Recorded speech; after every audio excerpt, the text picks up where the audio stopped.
The Promised Land, or if you want to use the actual title from the Denmark German release of the film, Bastarden, whatever you want to pronounce it as. This is a new film from director Nikolaj Arcel. It stars Mads Mikkelsen, and it's a film about land, baby. Yeah, you want to get some of that sweet land? Well, it's not even sweet land, it's kind of bad land. But there you go. People getting land. Yeah, this movie was on my radar after I saw a couple of critics talking about it. Played at a couple festivals. Was just kind of like another foreign language Mads Mikkelsen joint that is going to translate well to a American market, because he's the type of guy that gets people to watch a movie. It's weird to say that because a lot of the movies he's done that are really interesting are the ones that are foreign language, but they're always really fun to watch. I really liked Another Round. That was an incredible movie. And Riders of Justice was another one I really liked. I'll always watch Mads do something because he's such a really cool and talented guy. And I knew nothing about this film going into it. I don't go to a lot of festivals, if any at all. And I'm just always curious to see what's going to pop and what's going to be playing in a cinema near me. This had a couple of showings nearby. I was like, I know enough about this. I saw some critics I trust talking about it. So I figured I'll give it a go. I always like this kind of thing. I like a salty movie that's just about like people fighting for no real reason. And that's what this was. We are in Denmark. It is 1655, around there. This captain of the military, plays by Mads Mikkelsen, he wants to take some land. It's called the Heath. It's like really valuable to the king. The king thinks it's a good piece of land because it's like close by or something. He just likes it. So they want to start like kind of building a colony on the land, but you can't really grow anything there. So this captain takes his pension, everything he could ever possibly have, and he's like, I'm going to be the first person to develop like stuff here, and then we could build a colony around it. Settlers can come and start developing their own places here. I'm going to turn this into a place. He calls it the King's House. And this movie is just this guy who is so determined to plant some potatoes, get the soil growing on this barren wasteland of a field, that he has people in like the neighboring colony or settlement, whatever you want to call it. I guess he's like the land, like not the developer, but he's like a very powerful guy nearby. His name is Deshinkle, and that's just a terrible name. So you instantly know this guy sucks. And he's just like, well, that's actually my land. I don't care if the king says it's the king's land. I do all the land development around these parts. I'm going to own that. That's mine. And I'll let you develop there if you say it's my land. But Mikkelsen's like, it's not your land. It's the king's land. It's really interesting. It sounds so simple, but it's kind of got like that classic feud of like, all right, two bad neighbors are fighting over each other. What are they going to do? Like, they're going to piss on each other's lawn or something? Is their dog going to take a poop on the neighbor's lawn? That's kind of what happens. It's just like, well, if you're not going to give me the land that's rightfully mine, I don't care about this king, you're not going to survive the winter. I'm going to like tease you a little bit. I'm going to make you come to my fancy hoity-toity party, and you're going to have to wear a stupid wig and look like an idiot because you're not really a rich and cool guy. You're just a poor loser. It's just that type of story. These two guys feuding. It's about principle. It's about what we want in this world and what we are owed. It's kind of interesting that way. But then quietly and slowly it becomes this film about maybe seeking like good fortune and high status isn't actually what you want in life, and what actually means something to somebody is true and deep love and understanding and connection.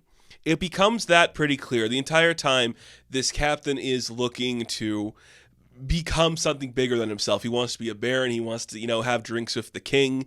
But as the story progresses, he realizes he'll never actually be that person.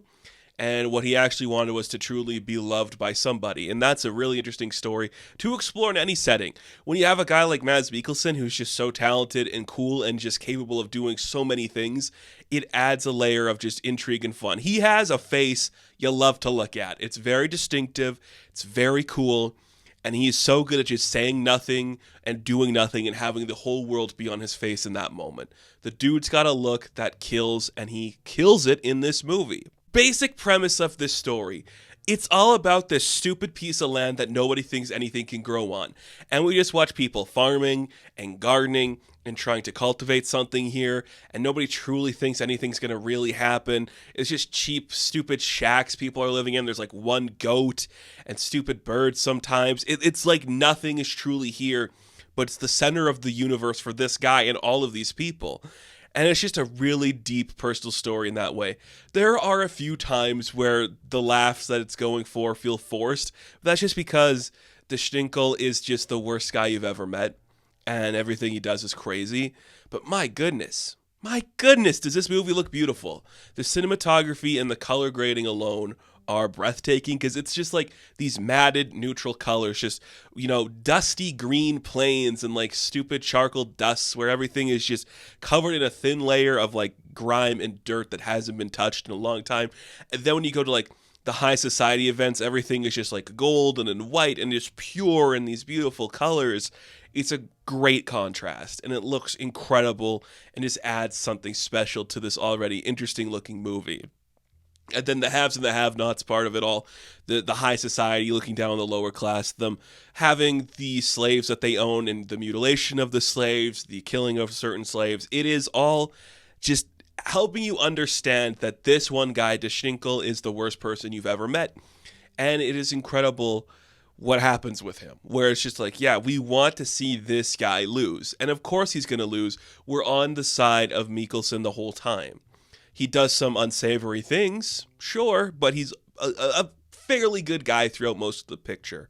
And that's really interesting to see. I just love the naturalistic tone of the entire piece, where nothing just truly happens in a moment. Everything takes a second for it to go. We have to go travel somewhere else. It's going to take us a minute. We have to grow a potato. It's going to take us a minute. Just literally to build something here, it's going to take almost a lifetime to actually have something matter in this situation. That's a really cool, interesting place to take it. And then sometimes just randomly it becomes like, here is just an action sequence. Here is just like a bunch of crazy stuff happening. The use of blood is really impressive. The use of just marks on a person's body after they have been hurt and tormented, it looks great. You have to give props to the hair and makeup for that alone. And just showing like Maz as this tired old man, it's really incredible. Like, it looks so specific and interesting in its tone, and there's really just nothing like it in American movies. Like, we don't have the capability to be this dry and so clear-cut in America. We always, like, try to have something feel a little bit different, look a little bit different, and say something a little bit different. But here, it's just, you're so obvious what we're doing, This guy sucks. We want to destroy him. This guy's a good guy. He has to learn to be happy and have a family. And that's a cool lesson to learn.